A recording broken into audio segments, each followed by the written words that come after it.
Good day and welcome to the Midday News for Friday, March 20. I am Carrie Simpson. A special welcome to our viewers on YouTube, TVJ International in the Cayman Islands, and online at onespotmedia.com. Here's what we have in the bulletin. Domestic-linked incidents on the rise. Domestic-linked incidents on the rise. Mixed reactions to the increase in the minimum wage.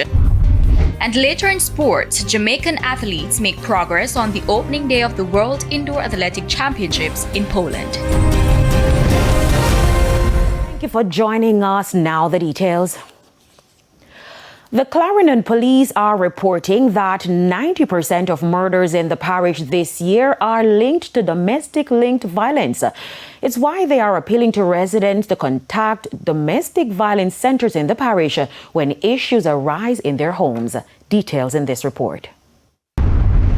There were 10 murders recorded in Clarendon at the start of March, a concerning figure made worse by the reality that 9 of those killings were domestic violence incidents. Domestic violence cases are generally viewed as more preventable by detectives, as it requires spouses in most instances working out their disputes instead of using violence on each other. We have a serious challenge relative to domestic issues. We have thus far put in some strategies to deal with these issues. The DV centers we are keeping our widely publicized meeting as much as possible as to educate persons as how to, as best as possible, treat with their domestic issues rather than resorting to violence. 45 violent crime incidents were reported to Clarendon police up to the start of March, a significant decline compared to 54 at the same stage in 2025. Additionally, the single gang-related killing, the police say, is proof the surveillance and operations around gangs are paying off. We continue to do our operations to keep the parish as safe as possible. And I can say to this meeting that we have been doing that job thus far in a very professional and good manner. The gains are also seemingly having a knock-on effect on law and order in the parish capital, Maypen, including among illegal vendors. What we say to them is that you are trespassing on persons' livelihood, and as such, it brings a type of posture in the town that we don't want, because we don't want to get back to the days of chaos where Maypen was a hotspot, because at one point Maypen Town Centre was a hotspot when it comes to crime. Antonia Atkinson, TVJ News. 10 persons have been arrested as the St. Anne police step up operations targeting illegal activities in the parish. Of the 10, 3 are expected to be charged with possession of identity information and possession of access devices. The crackdown focused on scamming, drug trafficking, the seizure of prohibited weapons, and maintaining community safety. The operations targeted Zone 3 areas, including Cave Valley, Watt Town, Alexandria, and Brownstown. Meanwhile, in providing details on the operation, Commanding Officer for the St. Anne Police Division, Carlos Russell, says the parish continues to see a significant reduction in crime, including a 75% drop in shootings since the start of the year. Are ongoing, and we believe that these operations will put a dent in the criminal activities in St. Anne. We have taken several persons in custody who will be questioned as it relates to illegal activities. As also, one person will be charged for breaches of the latches scam. In the meantime, a high-powered weapon was seized during another operation on Thursday. It's understood that police, acting on information, went to a section of the transport center where a bag was seen lying on the ground. A search of the bag revealed the weapon containing 3 9mm live rounds. No one was arrested in that incident.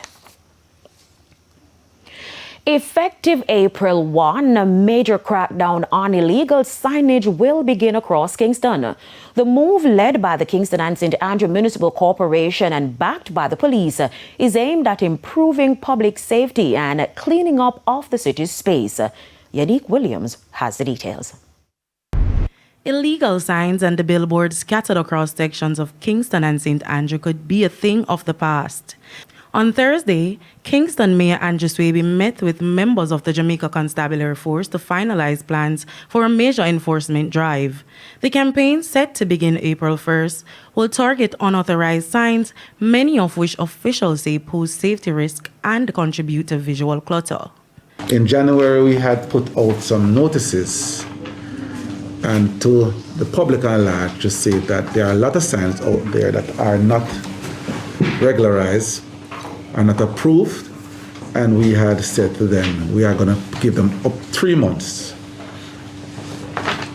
up to March 31st, to get them regularized. We also have said to them that we'll offer them up to 20% discount for it. Mayor Swaby says with compliance at only 16.4%, enforcement is no longer optional but necessary. So it is time for action. And I believe before we go action, we have to sensitize the police as at what laws give us the authority to do so. And just to briefly outline to you what we have been doing in a more detailed way. And at the same time, I'm going to solicit your help when we are going on the road. In the meantime, Assistant Commissioner of Police Michael Phibbs says the Jamaica Constabulary Force will play a key role in ensuring the safety of personnel during the operation, as crews move to dismantle illegal structures across the municipality.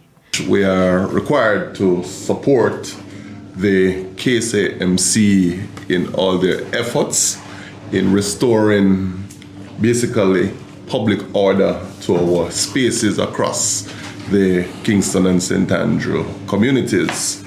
Of course, I know that there will be some resistance in terms of you trying to enforce this, but I'm not sure that our powers will allow us to go outside of maintaining the peace in terms of public order situations. He noted, when you go out, we can have a team go with you, and if there is any breach of the peace or anything along those lines, that is where we will come in. So we will be there with you just to ensure that you carry out and execute your duties in an atmosphere where there is no threat to anyone. But in terms of pulling signs and so on, we will not be a party to that part of it. They are also urging business owners to regularize their signage ahead of the April 1st deadline to avoid removal of possible penalties. Authorities say the enforcement drive will be carried out in phases, with a focus on major roads and high-traffic areas across the corporate area. Yannick Williams, TVJ News.